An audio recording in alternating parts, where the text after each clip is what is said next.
Hi guys! Long time no post. Get ready, get out with me. Charing. Samahan niyo ako mag-me time today. Nag-makeup yan siya na para bang ang galing-galing niya. Charing. Anyway, pupunta tayo ng mall para mag-me time. Kasi sobrang na-overwhelm ako these past few days nung mga walang pasok. Tapos naka-ADM yung kids, sabay ko silang inaasikaso. Tapos sasabay ko pa yung shipments, yung mga orders. Hindi ako nagrereklamo, pero na-overwhelm lang talaga ako. Meron kasi talaga tayong pahinga na hindi nakukuha sa tulog. Iba yung feeling na nakakapag-recharge ka mentally and physically.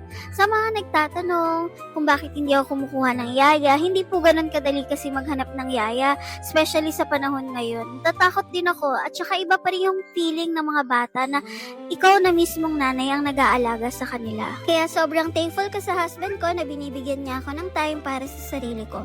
Anyway, balik tayo sa vlog. Hinatid ako ng asawa ko sa mall na hindi ko naman alam anong gagawin ko dyan. Me time, pero ang diretso ko sa kids section para bumili ng mga needs ni baby and new clothes ni kuya. Ending, sa kanila napunta yung minigay na pera sa akin ng asawa ko that day.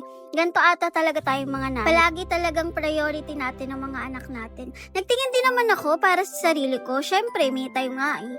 Nakakatawa lang na yung me time ko, hindi man lang tumagal ng 2 hours te. After ko bumili lang ako ng yaw-yaw, then umuwi na. Nagulat pa yung asawa ko, ang bilis ko daw umuwi. Sayang lang, hindi ko na-videohan yung reaction niya.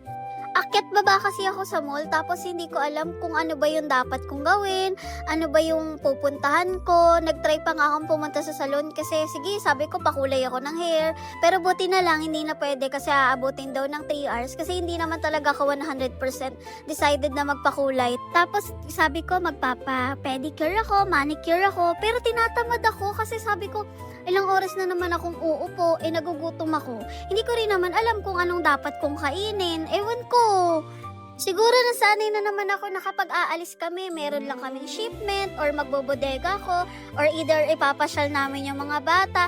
Kaya tuloy kapag aalis ako mag-isa, hindi ko na alam kung anong dapat kong gawin. Anyway, always remember, a happy rested mom means a happier home. To all the partners out there na marunong mag-care at magbigay ng space para sa aming mga nanay, thank you. Yun lang. See you on my next vlog. Bye!